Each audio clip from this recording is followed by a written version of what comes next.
Che dire ragazzi, questo plenum è suonato bene di queste campane. Insomma, da qua si vedono bene tutte e tre le campane.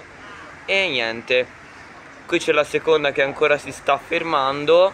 Questa era la suonata per il matrimonio. Qui intanto c'è il parafulmine. E detto questo ci si sente al prossimo video. Ciao a tutti.